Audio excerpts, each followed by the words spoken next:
Hola, buenas noches amigos. Ahora vamos a platicar y a leer algo que se llama El Sendero Espiritual, que es el capítulo 2 del libro que estamos tratando. Les repito, es un libro básico de entrada a la Kabbalah, a la verdadera Kabbalah, ya que tenemos la comprobación de que esto es toda la sabiduría que se escribió desde hace miles de años y que se ha guardado en manos de cabalistas, ocultándola.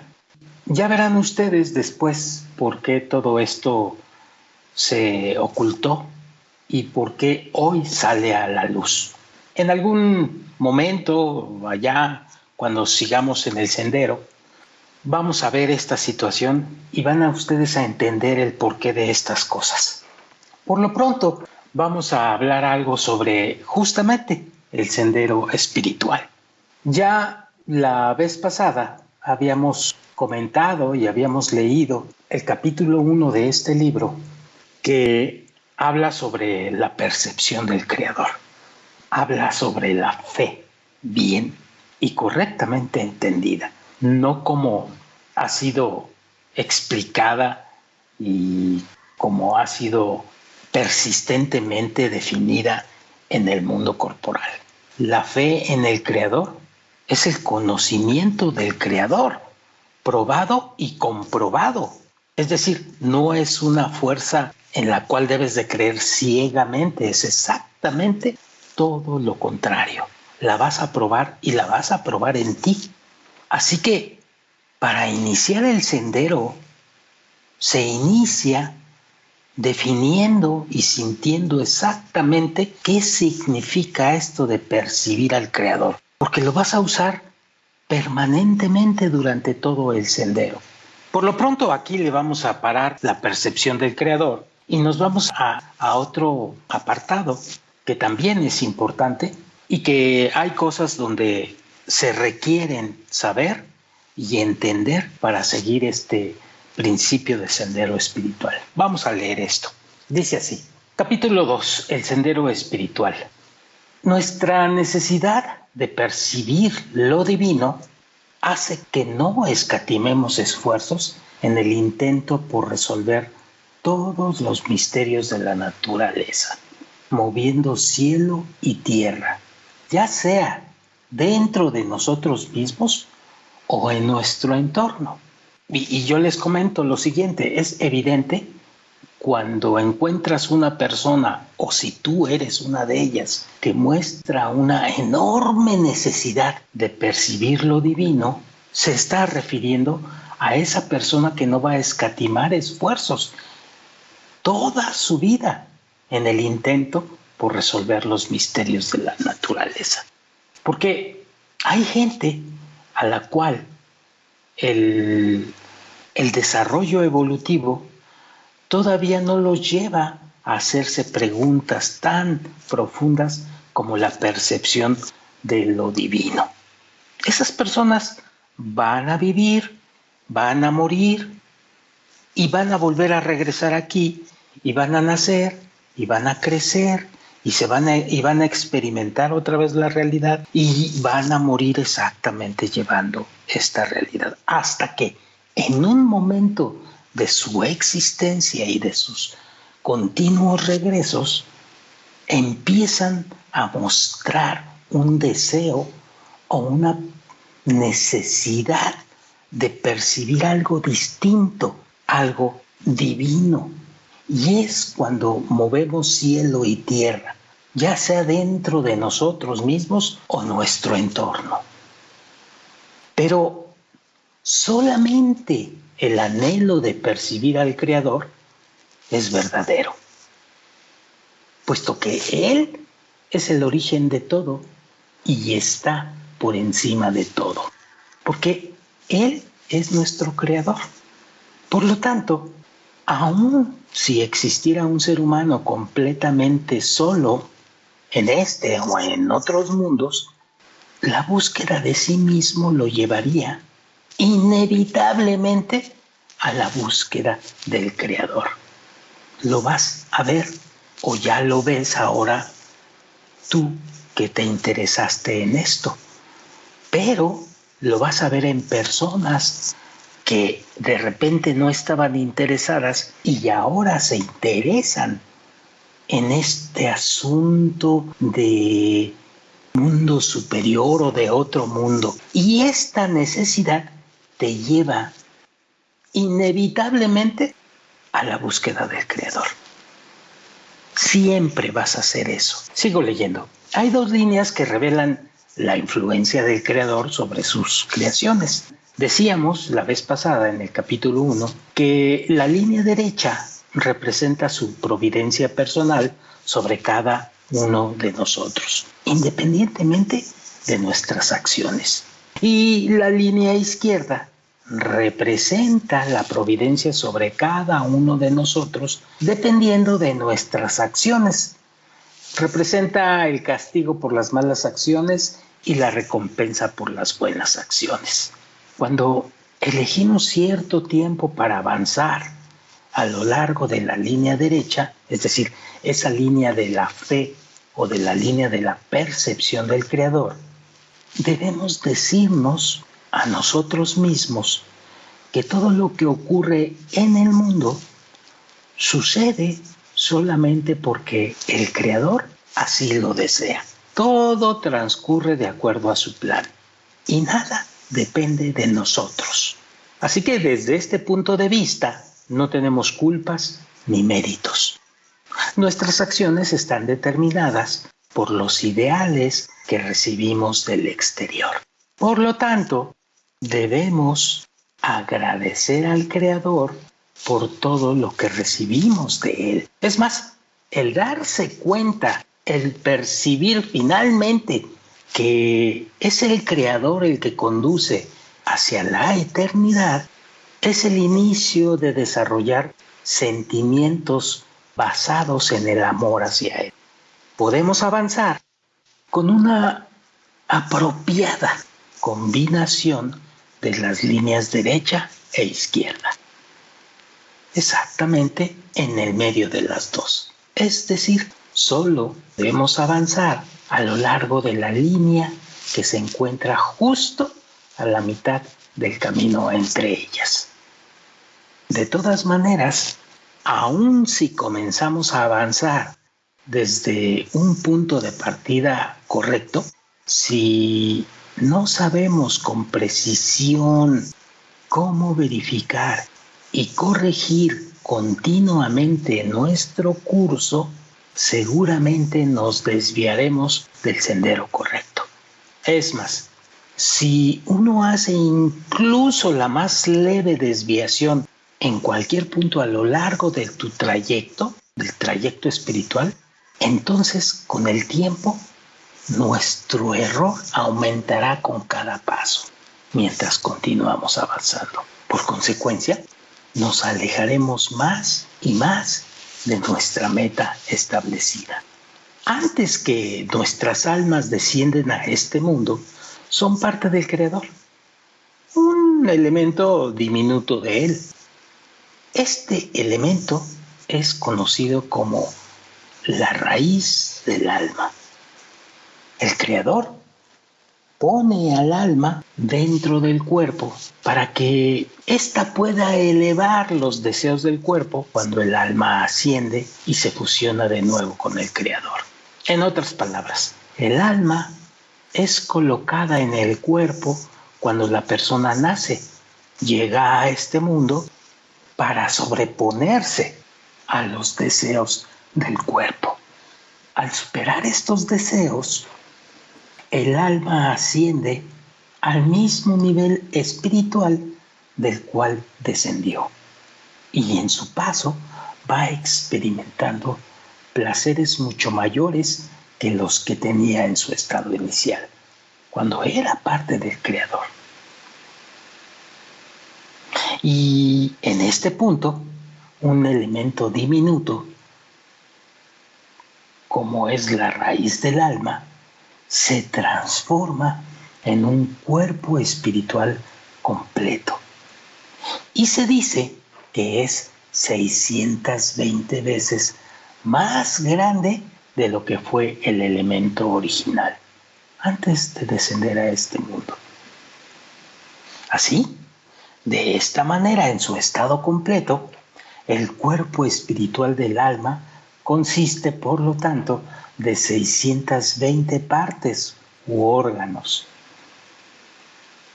Y cada parte es considerada una ley espiritual o un acto espiritual, que en hebreo se traduce como mitzvah.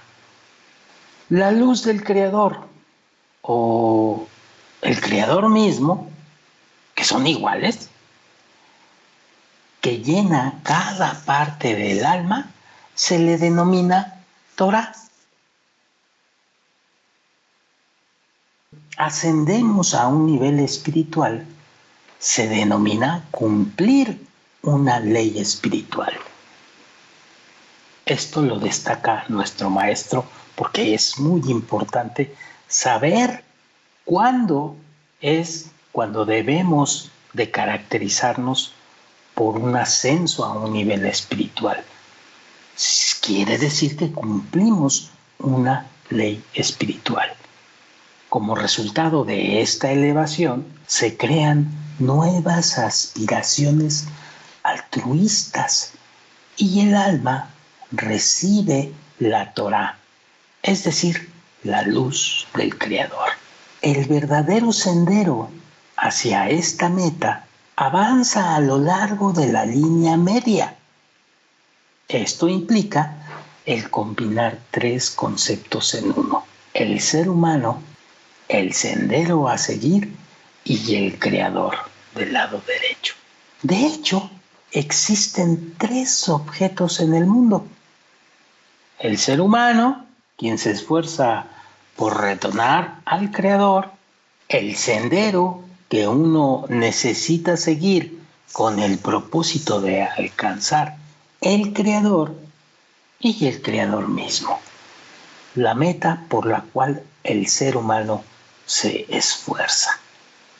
Tal y como se ha dicho muchas veces, no hay nada que exista verdaderamente excepto el Creador, y nosotros no somos más que sus creaciones,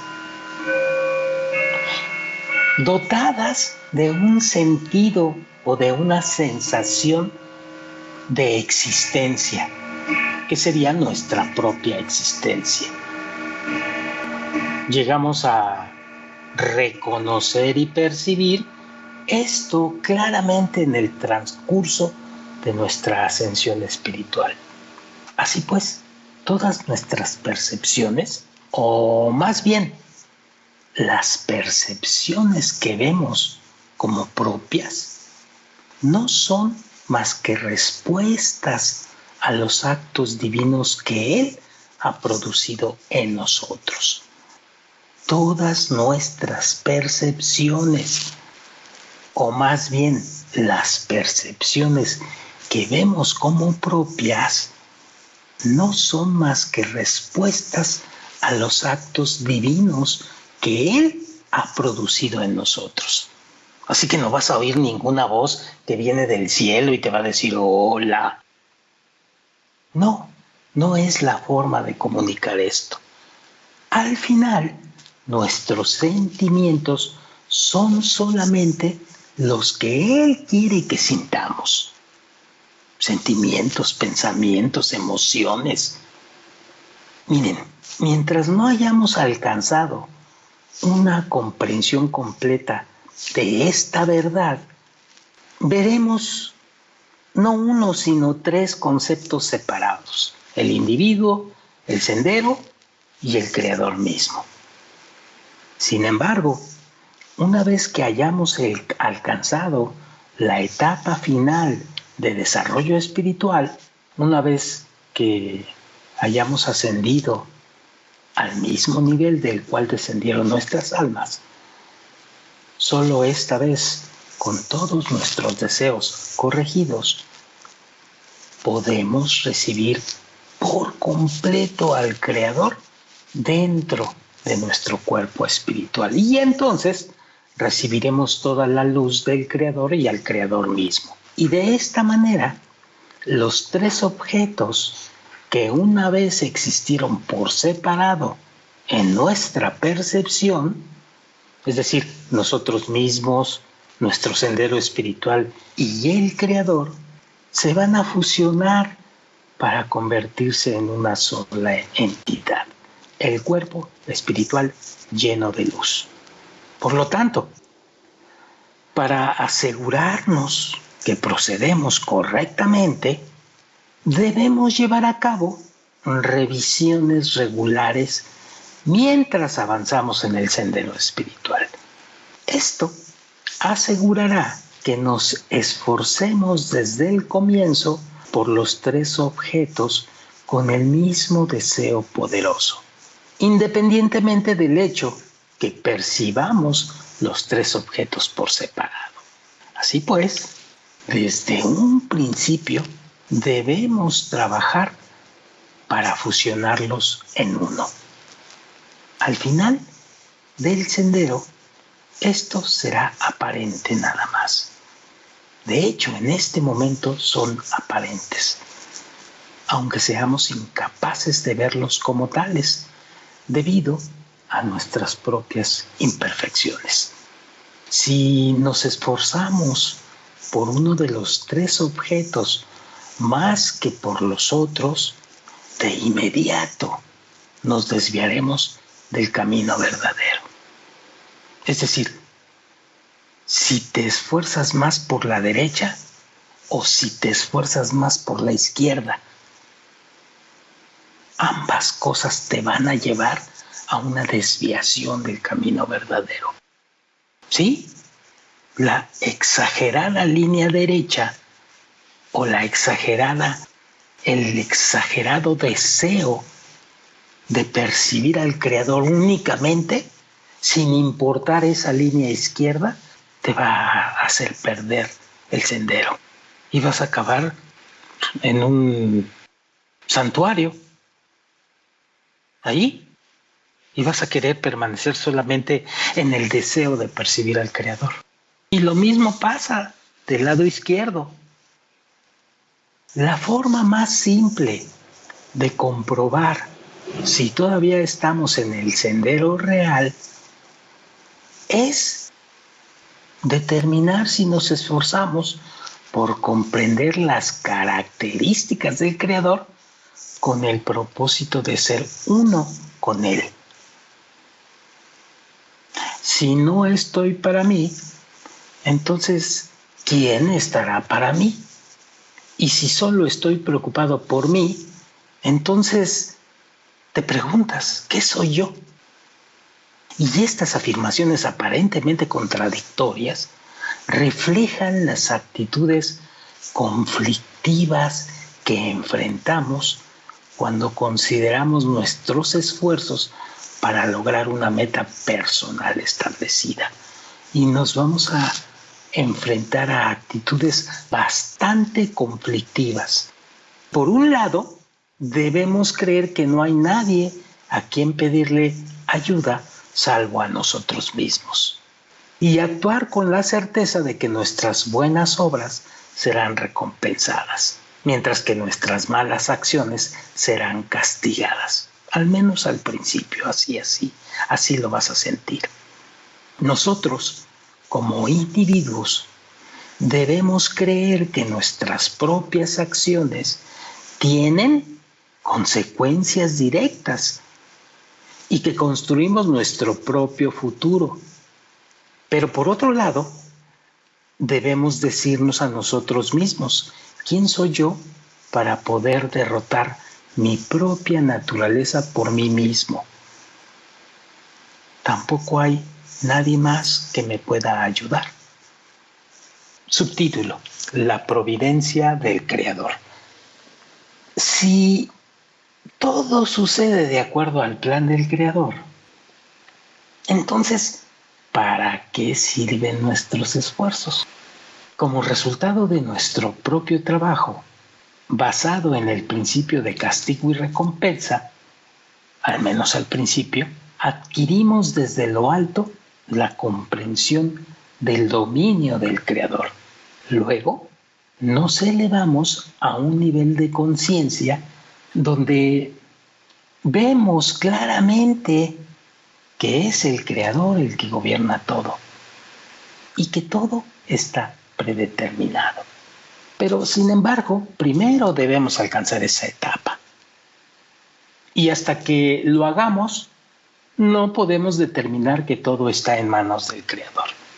Además, hasta que alcanzamos esa etapa, no podemos vivir o actuar según sus leyes, porque no es esa la forma en que comprendemos el funcionamiento del mundo. Por lo tanto, podemos actuar solamente de acuerdo a las leyes de las cuales tenemos conocimiento. Solo cuando hayamos invertido esfuerzos basados en el principio de castigo y recompensa, entonces ya seremos dignos de una mayor confianza absoluta del Creador. Y solo entonces tendremos el derecho de ver el panorama verdadero del mundo, así como la manera en la cual funciona. Y cuando lleguemos a esa etapa y nos demos cuenta que todo depende del Creador, lo añoraremos. Uno no puede expulsar los pensamientos y deseos egoístas de su propio corazón y dejarlo vacío. No puede. Es tu forma de ser. Solamente al llenar el corazón con deseos espiritualmente altruistas en lugar de los egoístas, podemos sustituir las aspiraciones pasadas por las opuestas y de esta manera aniquilar el egoísmo. Y destaca nuestro rap lo siguiente: aquellos que amamos al Creador estamos seguros de sentir aversión hacia el egoísmo, puesto que sabemos por experiencia personal cuánto daño puede causar el ego, el egoísmo. Sin embargo, puede que no tengamos los medios necesarios para librarnos del ego y eventualmente nos daremos cuenta que está más allá de nuestras posibilidades expulsar el egoísmo, puesto que es el Creador el que nos ha conferido a sus creaciones esta cualidad. Sí, es el Creador quien nos confirió el egoísmo.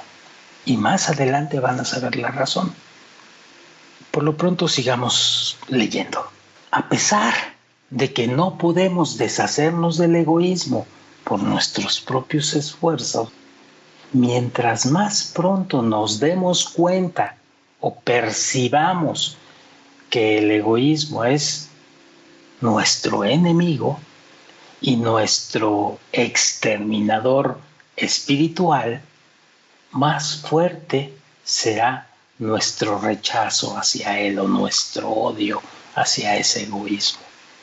Y así eventualmente este rechazo o este odio hará que el Creador nos ayude, por lo tanto, a superar al enemigo entrecomillado. De esta manera, incluso nuestro egoísmo nos va a servir como gasolina para el propósito de la elevación espiritual. En el Talmud dice la frase: he creado al mundo solo para los completamente justos y para los completamente pecadores. Es comprensible por qué el mundo sería creado para los absolutamente justos. Pero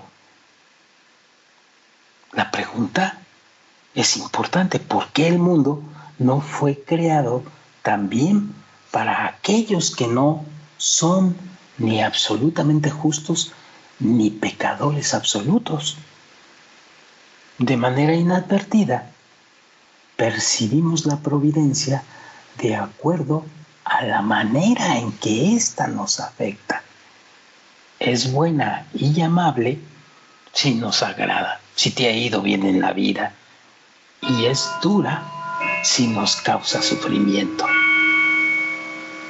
Es decir, consideramos al Creador ya sea bueno o malo, no más o menos, no, bueno o malo, dependiendo de cómo percibimos nuestro mundo. Por consiguiente, solo existen dos maneras en que los seres humanos perciben la providencia del Creador sobre el mundo. Ya sea que lo percibimos y vemos la vida como algo maravilloso, o negamos la providencia del Creador sobre el mundo y asumimos que el mundo está gobernado por fuerzas de la naturaleza. Que posiblemente nos demos cuenta que el último escenario es improbable, nuestras emociones, en vez de nuestra razón, determinarán nuestra actitud hacia el mundo. Por lo tanto, cuando observamos esa disparidad entre nuestras emociones y nuestro raciocinio, nuestra razón, comenzamos a considerarnos pecadores. Cuando comprendemos que el Creador desea conferirnos solo beneficio y el bien, nos percatamos que esto solo es posible aproximándonos a Él. De tal manera que si nos sentimos distanciados del Creador, percibimos esto como malo. Y entonces nos consideramos pecadores. Pero si de repente percibimos y sentimos que somos tan malvados que imploramos al Creador que nos salve, pidiéndole que se revele para darnos el poder de escapar de la prisión de nuestro egoísmo hacia el mundo espiritual, entonces el Creador nos ayudará inmediatamente. Y es por esta forma de condición humana que este mundo y los mundos superiores fueron creados. Es decir, cuando alcancemos el nivel de pecador absoluto con tanto sufrimiento y dolor y carencia de todo, podemos rogar al Creador y eventualmente subir al nivel de los absolutamente justos. El asunto es que hay que rogarle al Creador correctamente. No hay que irse a tumbar en una institución de rodillas y extender los brazos y santo, santo, santo. No, hay que hacerlo correctamente. Y me refiero a una institución de cualquier tipo de religión. Así, solo podemos ser dignos de percibir la grandeza del Creador después de habernos librado de toda presunción y de haber reconocido la impotencia y la bajeza de nuestros deseos personales, de nuestro egoísmo. Cuanta más importancia le atribuyamos a la cercanía con el Creador, más lo percibiremos a Él y mejor podemos discernir los diferentes o los diversos matices y las diversas manifestaciones del Creador en nuestra vida diaria.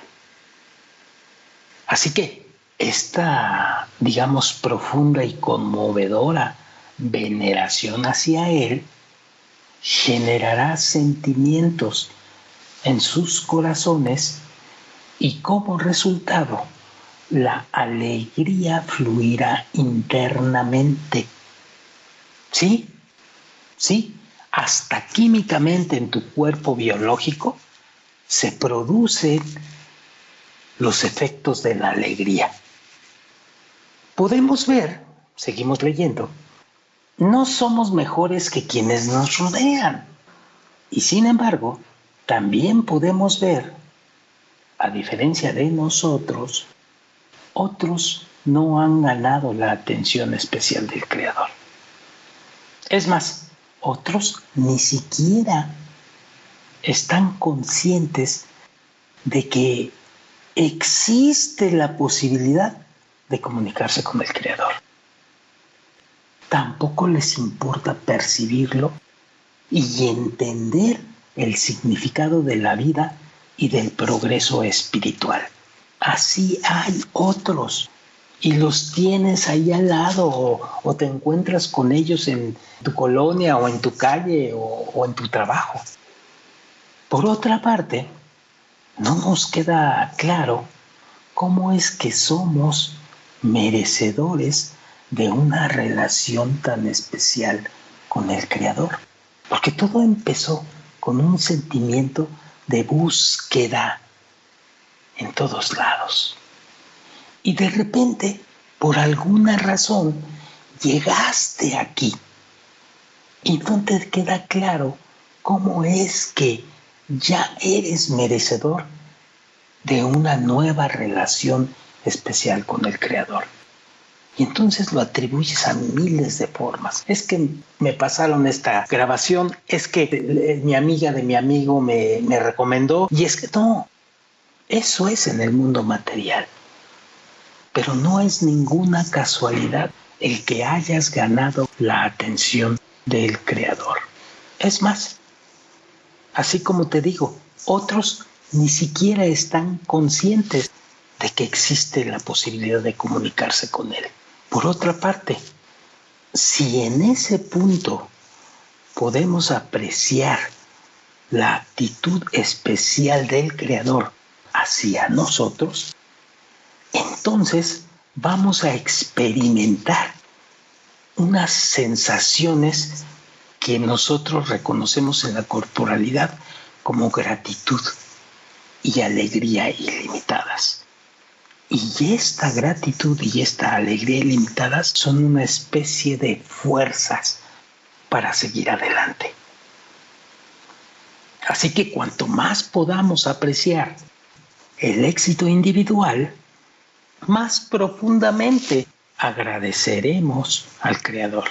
Mientras más matices de sentimientos experimentados en cada punto e instante particular de contacto con el Creador, como por ejemplo estás en tu trabajo o estás en algún lugar y te crea una necesidad y una sensación de venir a la grabación de un nuevo capítulo o de estar con los amigos que tienen ese mismo objetivo que tú, porque empiezas a experimentar un tipo de placer que nosotros le llamamos alegría o gratitud, o el placer de saber que finalmente podré hacer una comunicación con otra cosa, con el Creador, pues. Mientras más matices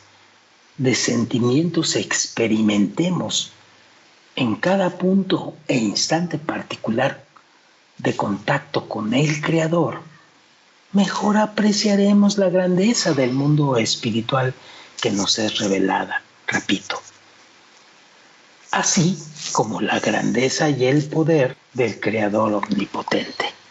Y esto trae como resultado el fortalecimiento de la confianza con la cual podemos anticipar nuestra futura unificación con Él.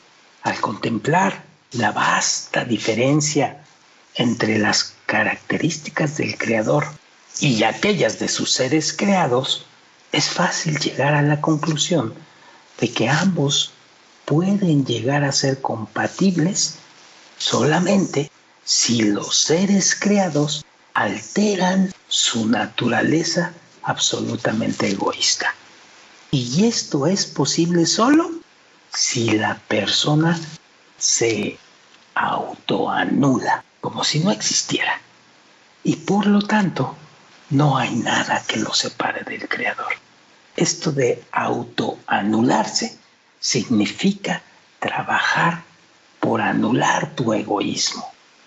Solo si sentimos que sin recibir una vida espiritual estamos muertos, es decir, cuando la vida ha dejado el cuerpo, y solo si sentimos un ferviente deseo de una vida espiritual, podemos recibir la posibilidad de entrar en esta vida espiritual y respirar el aire espiritual. Subtítulo: percatarse del dominio del Creador. Percatarse, percibir el dominio del Creador.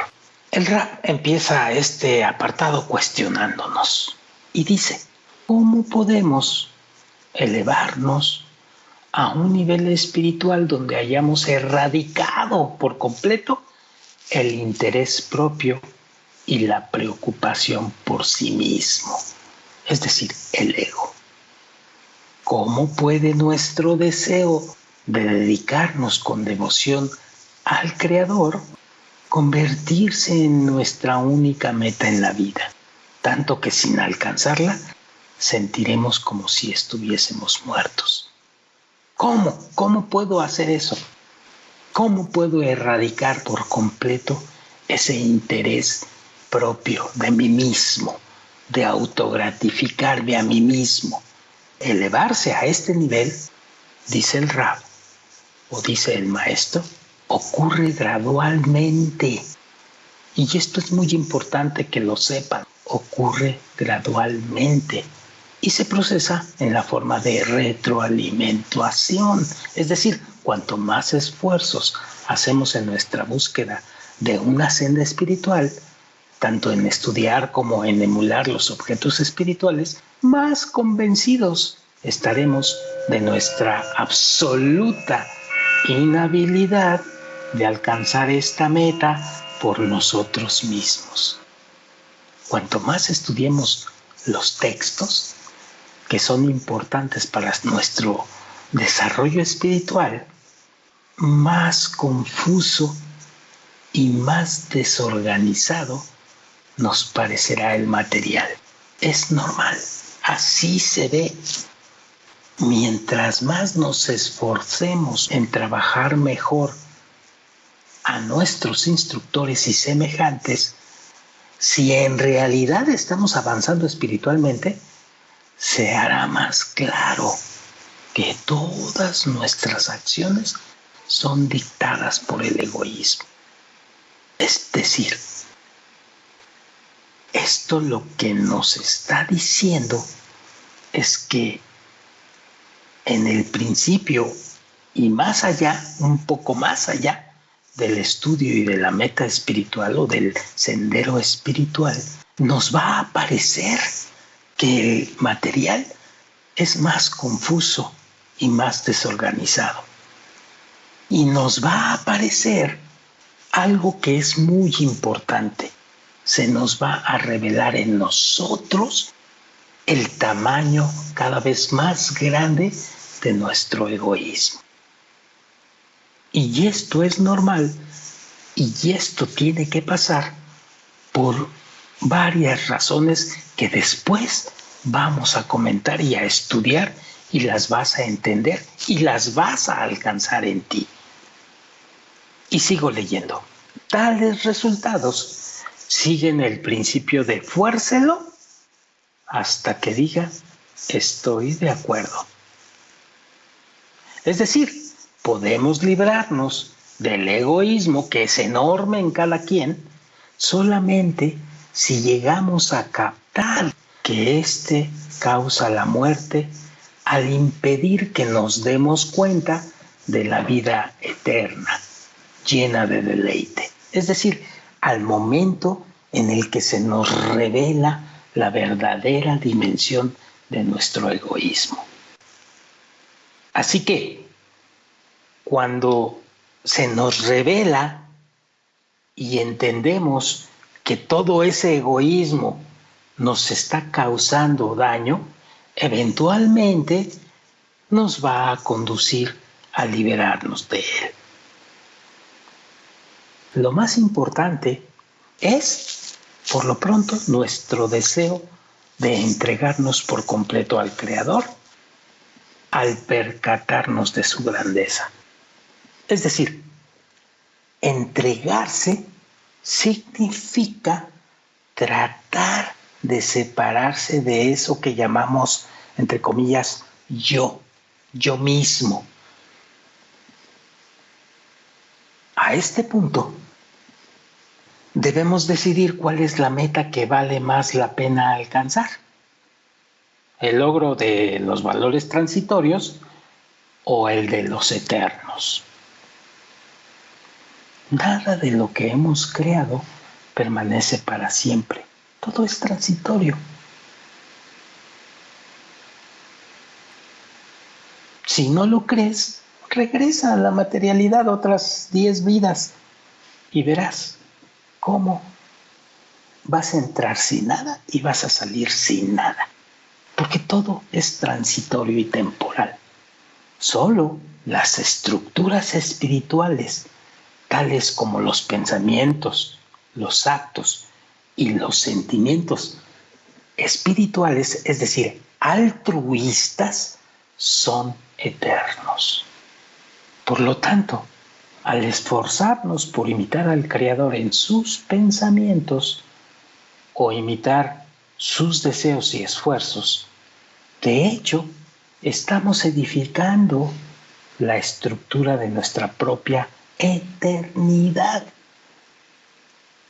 Sin embargo, dedicarnos al Creador es solo posible cuando percibimos, cuando nos damos cuenta, cuando está en nosotros un sentimiento que se llama grandeza del Creador.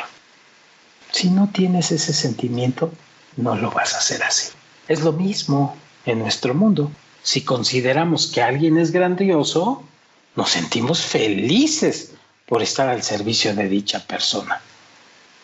Podemos incluso sentir que quien recibe nuestro regalo nos ha hecho un favor al aceptarlo y no a la inversa.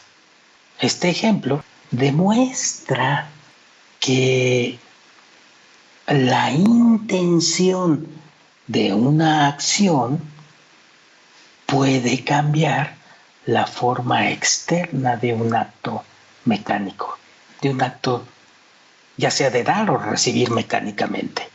Lo importante es la intención que le pones al acto. Por lo tanto, cuanto más digno de alabanza consideremos al Creador, con mayor disposición le entregaremos a Él todos nuestros pensamientos, deseos y esfuerzos. Pero al hacerlo, en realidad sentimos que estamos recibiendo por parte de Él, en vez de darle. Sentimos que se nos ha dado una oportunidad para brindar un servicio, una oportunidad que es solo conferida a unos cuantos merecedores en cada generación.